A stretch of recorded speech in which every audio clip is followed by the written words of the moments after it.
Juri yang saya hormati, serta teman-teman yang saya cintai. Perkenalkan, nama saya Bagus Rafa Ukti Hidayat dari kelas 7A. Di kesempatan ini, saya akan membawakan sebuah cerita rakyat yang berjudul Maling Kundang. Pada suatu hari, di pesisir pantai Sumatera, hiduplah sebuah keluarga. Keluarga tersebut mempunyai anak yang bernama Maling Kundang.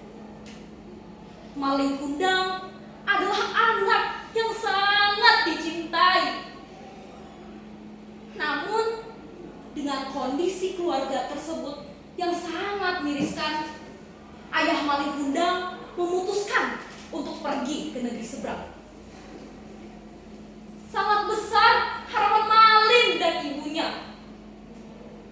Hingga akhirnya, setelah bertahun-tahun, berbulan-bulan, ayah Maling kembali datang ke rumah dengan membawa sangat banyak harta dan benda untuk membayar semua kegiatan, kebutuhan sehari-hari Maling dan ibunya. Sayangnya, setelah itu ayah Maling tak kembali datang. Pupus sudah harapan Maling dan ibunya. Waktu pun berlalu dengan sangat cepat. Maling yang sekarang sudah bertumbuh menjadi lebih dewasa. Maling memiliki tujuan agar dia mencari nafkah ke negeri seberang. Agar saat dia pulang, dia sudah menjadi orang yang sangat kaya dan raya. Hingga akhirnya pada suatu hari, Maling pergi ke negeri seberang bersama nahkoda kapal dagang yang sudah sangat sukses di kampung halamannya itu.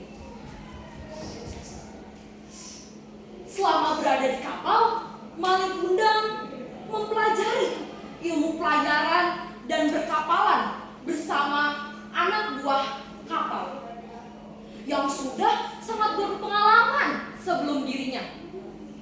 Dengan semangat, ketangguhan, dan rasa ketidakputusasaan, Maling Kundang selalu belajar tentang ilmu perkapalan dan pelayaran bersama teman-temannya.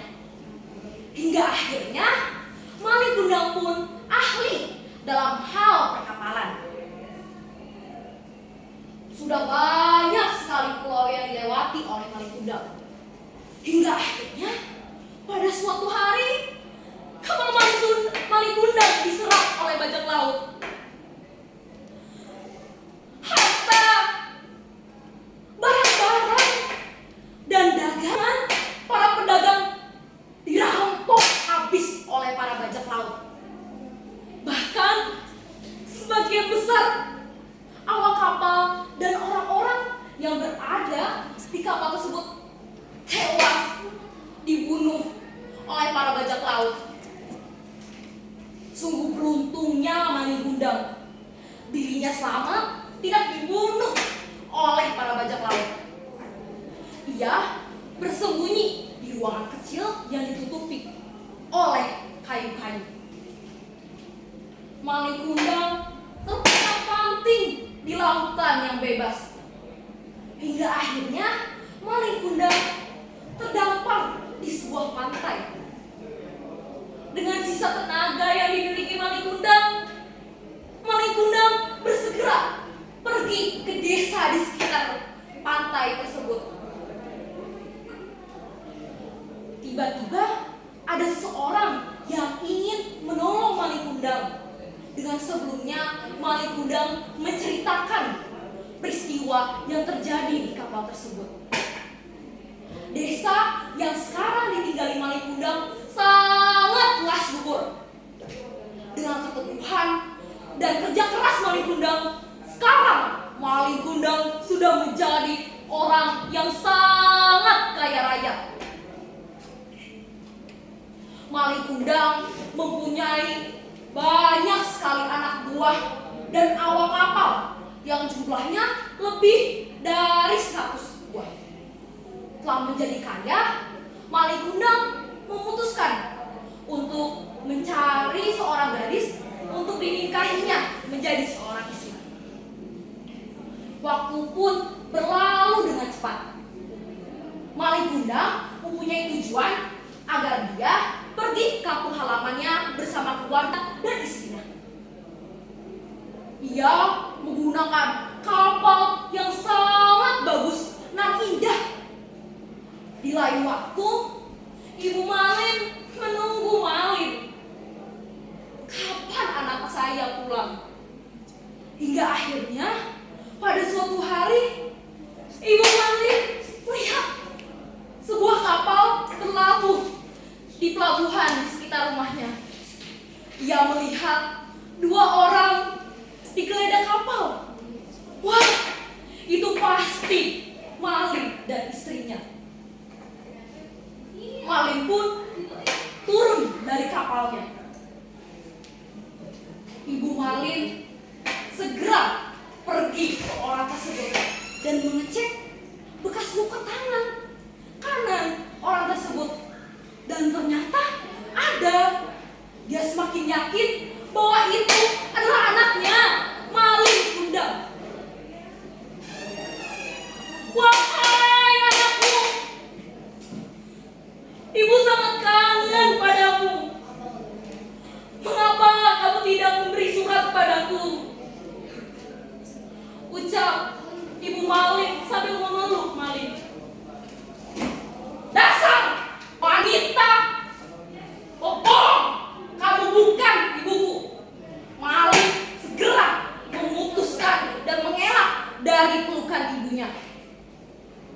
Malin berpura-pura dan malu sebenarnya bahwa itu sebenarnya bukan ibunya. Ia menggunakan baju yang tercompang-camping dan bau. Apakah itu ibumu? Ucap sang istri. Tentulah bukan. Mana ada ibumu bau kayak gini? Kotor. Ibu Malin sangat merasa sedih dan marah. Mengapa anaknya menjadi seperti ini? Ibu Malin berkata,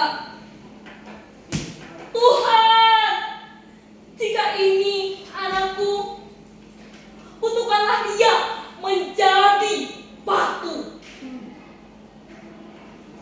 Tidak lama kemudian, awan-awan berkumpul di sekitar lokasi tersebut. Tiba-tiba terdengar suara petir. Malik Gundam akhirnya menjadi batu. Amanat cerita ini adalah kita tidak boleh membenci atau tidak menghargai orang tua kita, terutama ibu, karena ada pepatah yang mengatakan surga itu berada di telapak kaki ibu. Sekian dari saya. Wassalamualaikum warahmatullahi wabarakatuh.